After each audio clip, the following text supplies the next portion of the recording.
Assalamualaikum. Sebelum videonya mulai, jangan lupa dukung channel Kajian Remaja Official dengan cara like, comment, dan subscribe ke channel ini ya. Terima kasih. Pertama ini, random aja ya. Ini tidak ada yang ada hulukan atau apa, random aja. Tapi yang dekat samaan yang bacain. Kalau kita men-share kebaikan, ibadah sunnah lain, tapi kita sedang tidak melakukannya, apakah amal jariah akan tetap ada dan mengalir? Maksudnya gini kali ya, teman-teman, misalnya men-share hadis, gitu kan, di media sosial. Kalau itu punya organisasi sah-sah saja, ya. Misalnya itu punya itu milik Remana gitu kan ya. Terus kita jadi admin di situ.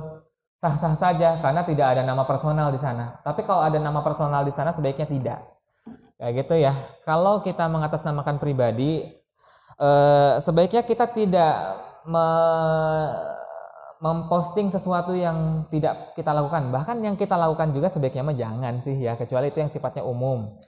Kayak gitu. Makanya di sini teman-teman kalau niat kita untuk dakwah maka dilembagakan saja ya, jangan terlalu personal gitu. Karena kalau terlalu personal nanti khawatir nanti ada muncul ain gitu kan ya buat kitanya. Terus juga masalah hati ini adalah masalah yang sangat sensitif kayak gitu. Itu sih ya. Tapi kalau emang ini sifatnya umum atau kita personal sih, cuma namanya bukan atas nama diri pribadi, oke itu silahkan, itu dipersilahkan juga. Karena bagaimanapun juga kita juga tidak menutup sebuah situasi bahwa dakwah melalui media sosial juga itu dibutuhkan. Itu ya, itu tetap dibutuhkan. Kayak gitu. AA juga secara pribadi sangat mengapresiasi teman-teman yang istiqomah berdakwah melalui media sosial. Karena secara pribadi AA mah gimana ya, dunia AA teh tidak menjamah itu ya gitu.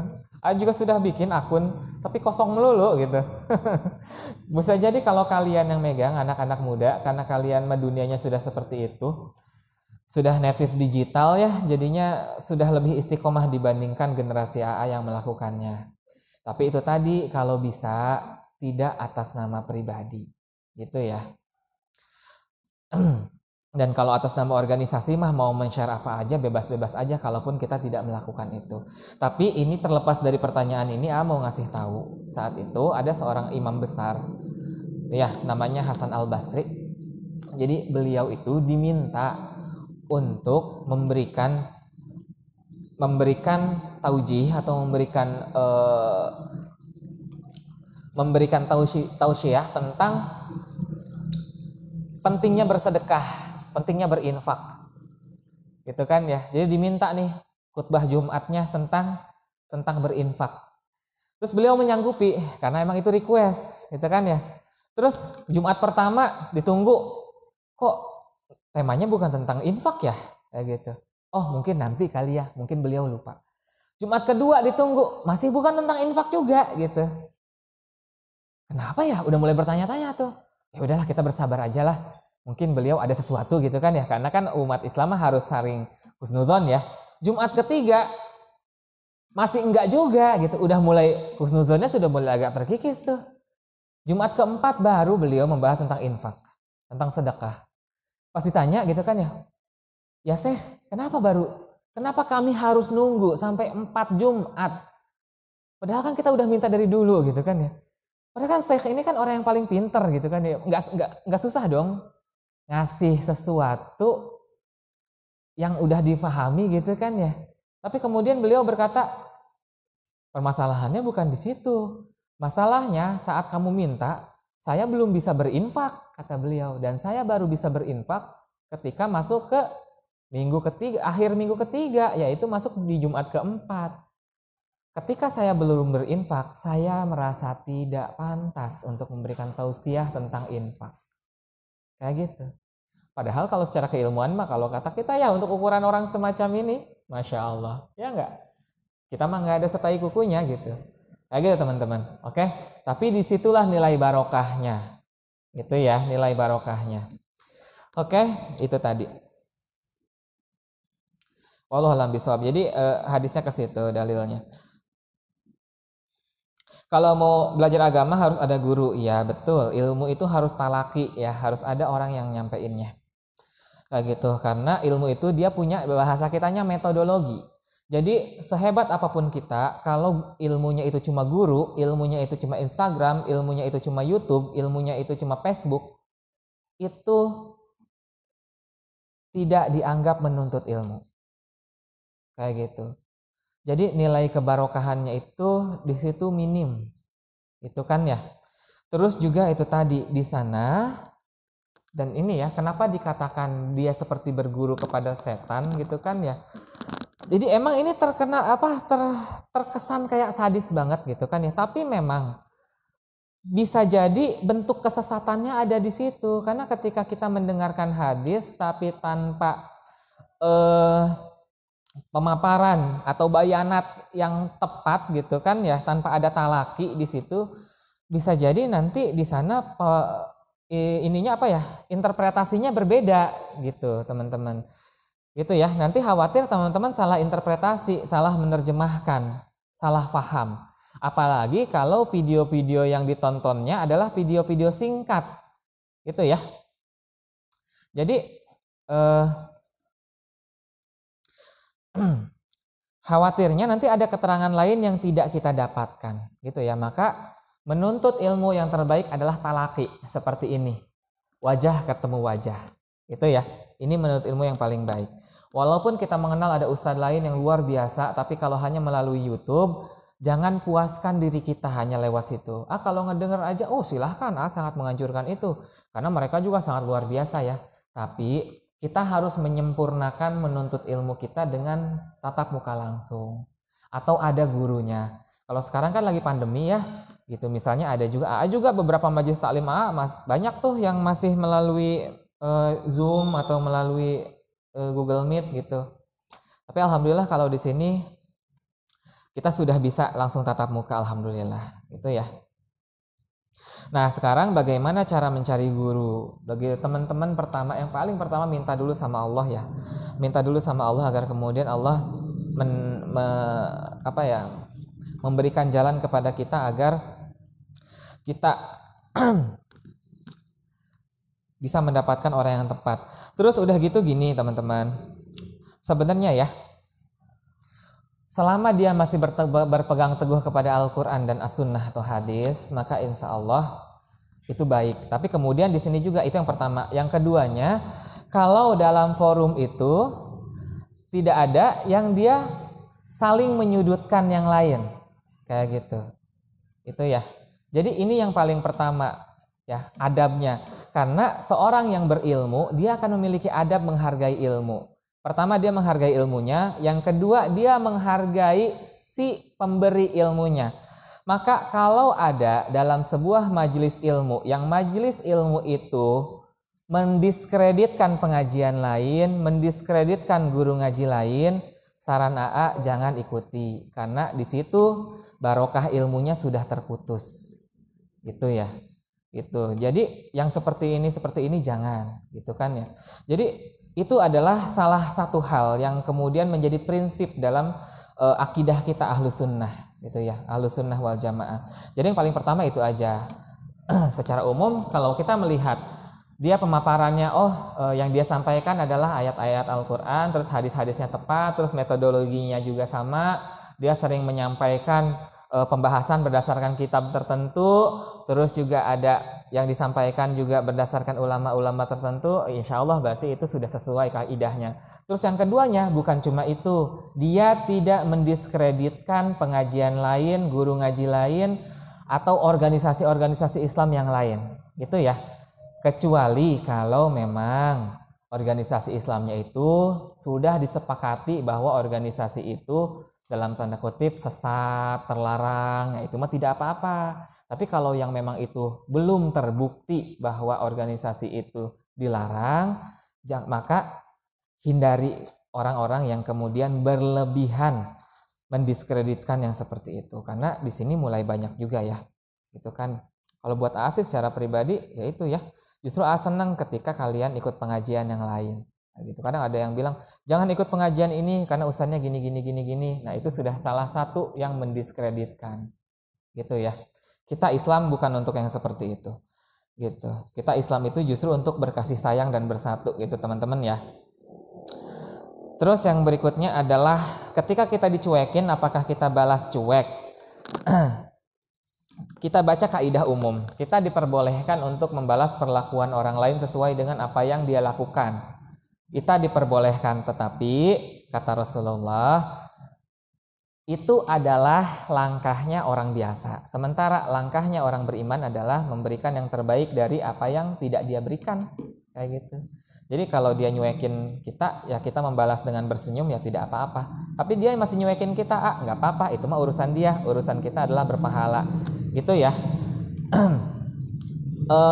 Teman-teman, kita harus pintar untuk mengatur tombol bahagia kita sendiri di tangan kita ya. Orang lain silahkan bersikap sesuai dengan kapasitas mereka, sesuai dengan karakter mereka. Tapi sikap kita, tuntunannya adalah Al-Quran dan As-Sunnah. Kayak gitu. Jadi maksudnya dan kebahagiaan kita ada di tangan kita. Gitu. Ya, orang lain silahkan berbuat buruk, tapi buat kita tetap kebaikan adalah prinsip. Gitu ya. Insya Allah. Tapi itu tadi, kalau misalkan jengkel banget, udah ini banget, itu kan ya, maka sebenarnya masih ditoleransi ketika kita melakukan hal yang sama, kayak gitu. Itu ya. Wallahu a'lam bishawab. Terus juga ketika kita ingin beramal tapi ada rasa takut riya, apakah amal itu tetap kita lakuin pas itu juga atau kita tunda dulu? Mungkin misalnya sedekah gitu. Sebenarnya terima kasih. Takut riya adalah riya, teman-teman. Ketika kita takut riya, pada saat itu kita sudah riya. Itu ya.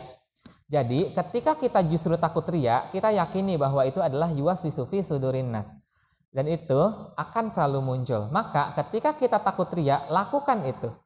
Yang namanya ibadah itu, yang ini akan berhubungan dengan yang tadi ada yang nanya, mana ya?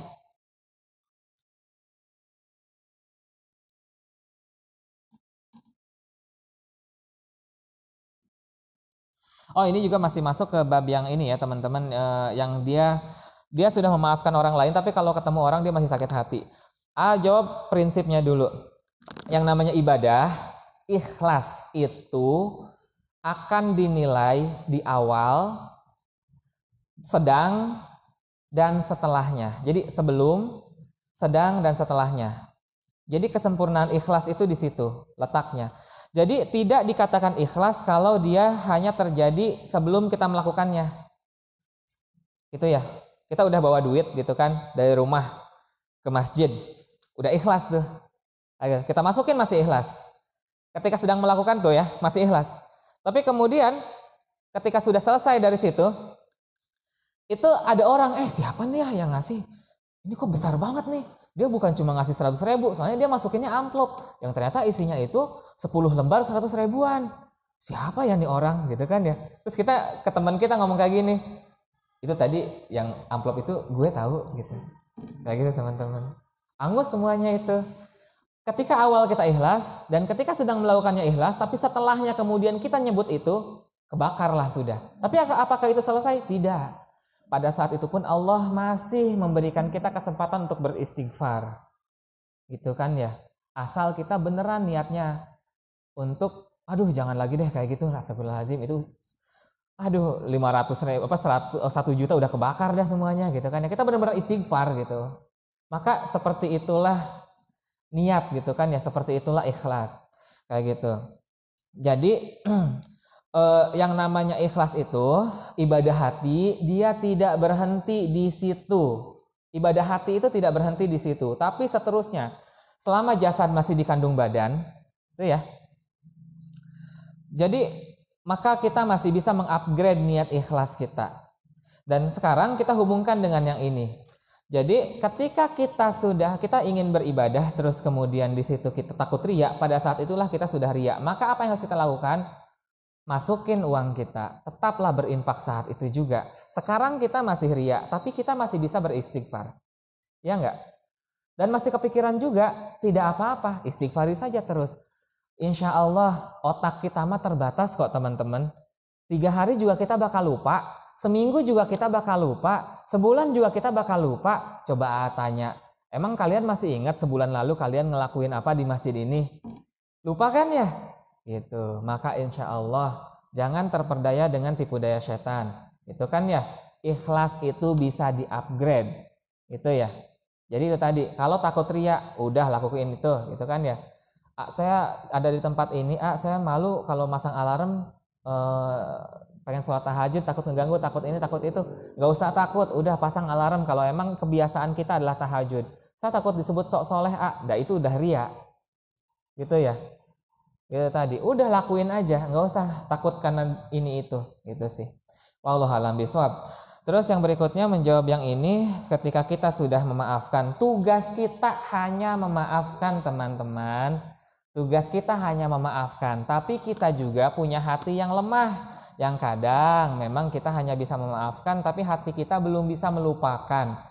Allah tidak menyuruh kita untuk melupakan. Allah hanya nyuruh kita buat memaafkan. Artinya ketika kita sudah memaafkan seperti ini dan kita masih ingat, itu pun sudah sangat bagus, luar biasa. Itu ya. Masalah kita lupa tadi sekali lagi. Mungkin kita juga butuh waktu.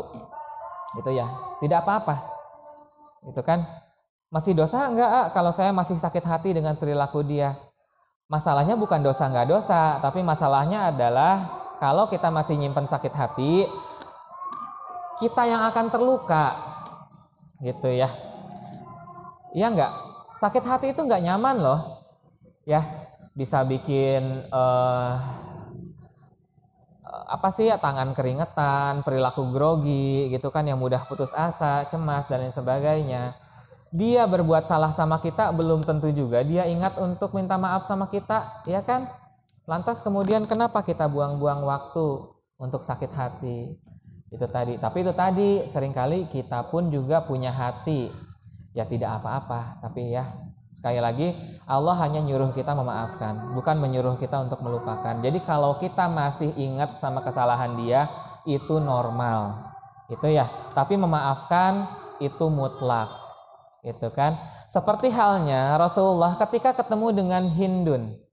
Ya, siapa itu Hindun? Hindun adalah yang menyuruh Wahsy untuk membelek dada pamannya. Paman yang sangat dicintai oleh Rasulullah, Hamzah. Ya enggak? Dan ketika dibelek bukan cuma dibunuh, tapi dibelek dadanya, diambil jantungnya, dikunyah. Ya enggak? Saking bencinya Hindun kepada Hamzah. Gitu. Ketika Hindun datang kepada Rasulullah dan dia mengikrarkan keislamannya, saat itu Rasulullah belum sanggup untuk melihat dan menghadapi Hindun. Gitu kan ya. Rasulullah memaafkan Hindun, tapi Rasulullah belum sanggup melupakan betapa kejamnya Hindun memperlakukan orang tercintanya. Di situ membuktikan bahwa seorang nabi pun manusia biasa. Nah, apalagi kita. Ya. Orang soleh masih pas-pasan, dapat wahyu juga kagak, gitu kan ya. Wajar kalau kita masih punya rasa sakit. Walaupun ya sakit hatinya kita tidak seperti Rasulullah ya, gitu kan. Tapi maksudnya seorang nabi pun pernah merasa berat dan masih sakit ketika disakiti. Dan itu manusiawi, itu normal, gitu ya. Tapi Rasulullah mencontohkan sesakit apapun itu beliau tetap memaafkan, gitu ya. Bahkan ketika Hindun diberikan maaf, Hindun membuktikan dirinya sebagai wanita muslimah yang sangat luar biasa. Karena itulah kekuatan maaf. Kayak gitu teman-teman. Jadi ketika kita ridho, ketika kita ikhlas memaafkan dia, bisa jadi maaf kita justru menjadi nilai barokah buat orang tersebut. Dan itu menjadi pasif income pahala kita yang paling besar yang tidak pernah kita sangka. Emangnya kita pernah punya ekspektasi untuk dapat pahala dari orang yang kita benci? Kan jarang ya. Kayak gitu. Ternyata Allah ridho dengan hal itu karena kita maafin. Itu sudah sangat luar biasa. Wallahu a'lam bishawab. Itu ya. Terus yang berikutnya, bagaimana hukumnya berwudu di dalam kamar mandi yang ada klosetnya walaupun sebenarnya ada tempat wudu? Oke, ini berarti akhwat ya. Silahkan asal tidak mengucapkan doanya di lisan, hanya dalam hati saja. Itu ya. Jadi selama yang diucapkannya di hati, gitu kan, bismillahnya juga di hati, silahkan, kayak gitu, tidak apa-apa. Pastikan tempatnya sudah kita siram dulu, usahakan dia bersih, itu ya. Jadi kita siram-siram dulu gitu misalnya. Wallahu a'lam bishawab. Bagaimana kita menghilangkan rasa sombong saat kita melakukan kesolehan yang dilihat oleh orang lain? Nah, ini juga setipe dengan pertanyaan yang tadi, teman-teman. Hati kita memang, ya Allah udah ngasih tahu ke kita bahwa sungguhnya kita adalah manusia yang doif, bahwa kita adalah zoluman jahula gitu ya. Kita ini manusia yang zolim dan juga jahil, yang kita masih menyimpan rasa-rasa tertentu gitu. Tapi di situ sebenarnya mah ya teman-teman, Allah itu sangat luar biasa. Ketika kita istighfar saja, Allah tuh udah ngampunin kita kayak gitu. Ketika timbul rasa sombong, terus kita istighfar, itu Allah tuh udah ngampunin kita. Tapi istighfarnya beneran ya, gitu kan ya, bukan istighfar yang kemudian hanya di mulut saja, kayak gitu. Maka bagaimana cara kita melembutkan hati? Rutinkan istighfar, gitu. Rutinkan istighfar. Terus yang berikutnya, yakini bahwa sombong ini muncul dari setan, bukan karakter pribadi kita, gitu ya. Sehingga kita bisa melepaskan dia, insya Allah ke depannya demikian, kayak gitu. Terus kalau sifat itu masih ada, pahami bahwa sesungguhnya berproses itu butuh waktu, ya. Nggak mungkin kita sekarang merasa sombong terus begitu kita istighfar kita langsung soleh, itu nggak mungkin teman-teman. Ya, pahami bahwa kita juga butuh waktu untuk berubah dan nikmati proses itu. Ketika itu muncul lagi istighfari terus, itu muncul lagi istighfari terus. Akan ada satu momen kemudian bahwa ini akan sangat efektif buat kita, insya Allah. Karena hati orang yang ada ketakwaan di situ, hatinya itu penuh dengan cahaya. Ketika hati sudah penuh dengan cahaya, maka kegelapan itu tertolak. Kayak gitu ya. Kalau menurut ilmu fisika, tidak ada alat untuk mengukur kegelapan. Yang ada itu hanya alat untuk mengukur cahaya. Kenapa? Karena gelap itu tidak ada. Yang ada adalah ketiadaan cahaya. Kayak gitu. Sama juga dengan hati kita. Ya. Jadi permasalahannya hati kita sudah bersinar apa belum? Gitu sih. Dan hati kita hanya akan bersinar dengan kesolehan atau ketakwaan. Wallahu a'lam bishawab. Yang berikutnya adalah pacaran.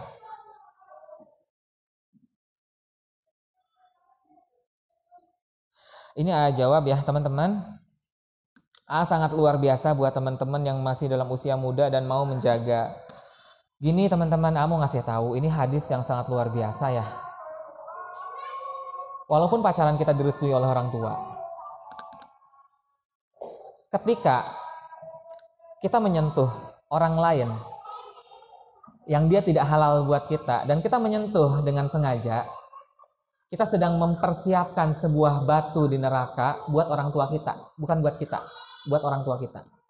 Yang batu itu kecil, tapi kalau disimpan di atas kepala, dia akan langsung turun sampai ke kaki dan tubuhnya akan langsung rontok. Kayak gitu. Sekali kita menyentuh orang yang tidak halal buat kita, ada satu batu yang sudah disiapkan di neraka buat orang tua kita.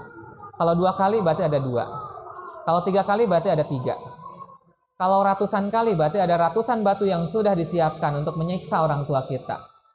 Kalau kita sayang sama orang tua kita, kenapa kita ridho mempersiapkan batu neraka buat orang tua kita?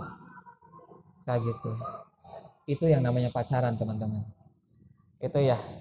Jadi kalaupun orang tua kita ikhlas, ya mungkin karena keterbatasan pemahaman yang beliau ketahui ya, tidak salah gitu kan ya, tidak salah karena memang beliau belum tahu ilmunya.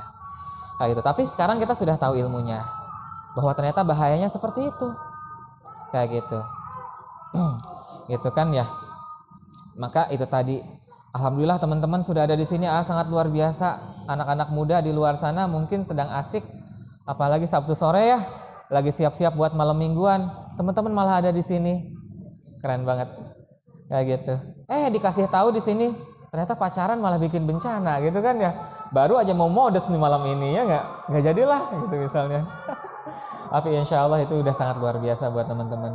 Hanya mau ngasih tahu itu aja. Jadi barangkali jawabannya tidak bisa terlalu lengkap. Udah dikejar-kejar sama yang selawatan. Gitu kan ya. Dan kalau kita ingat betapa besarnya dosa pacaran, teman-teman, boro-boro pengen buat pacaran ya. Kita ngelirik lawan jenis saja udah pasti serem dah. Kayak gitu. Kenapa? Karena dosa pacaran itu tadi yang dapat itu bukan cuma kita, tapi orang tua kena jatahnya. Aduh, nauzubillah min dzalik. Gitu ya. Mengapa Allah menciptakan hawa nafsu kepada manusia? Gitu ya. Oke, tadi kan teman-teman udah baca versi lengkapnya ya. Teman-teman, hawa nafsu menjadi buruk itu karena kita ngikutin bisikan setannya. Hawa nafsu itu muncul untuk memotivasi kita agar kita bisa maju. Gitu. Ya, Allah menciptakan ada namanya nafsul mutmainnah agar kita termotivasi untuk memiliki. Jadi gini, nafsul mutmainnah itu dibuat supaya kita nggak gitu-gitu aja dalam beribadah. Gitu ya. Malaikat, sesoleh-solehnya malaikat tidak ada upgrade dalam ibadahnya. Kalau Allah nyuruh dia buat sujud, udah dari mulai awal diciptain sampai dengan nanti kiamat sujud doang ibadahnya. Gitu. Yang lain yang disuruh bertasbih dari awal diciptakan sampai dengan kiamat nanti bertasbih aja kerjaannya. Manusia nggak gitu. Ketika hari ini kita soleh, sholat rajin, besok kita pengen nambah, masa soleh doang? Gitu kan ya? Tilawahnya dong tambahin. Itulah kenapa kalau manusia bisa soleh itu melebihi malaikat. Kayak gitu. Dan itu kenapa kita bisa seperti itu? Karena kita punya hawa nafsu, teman-teman. Gitu kan ya? Kita punya hawa nafsu. Jadi sebenarnya Allah menciptakan hawa nafsu bukan untuk membuat kita menjadi pribadi yang buruk. Justru Allah menciptakan hawa nafsu agar kemudian kita bisa menjadi pribadi yang melampaui malaikat. Kayak gitu. Jadi itu aja, cuma ya namanya juga kita ya. Gitu. Ketika ini muncul ya kita salah menempatkan porsinya. Kita menempatkan hawa nafsu hanya untuk hal yang buruk saja. Padahal ketika kita posisikan dengan Al-Quran, dibimbing dengan Al-Quran dan juga hadis, maka si hawa nafsu ini ketika dibimbing, maka dia akan berada pada jalur yang tepat. Kayak gitu. Wallahu a'lam bishawab.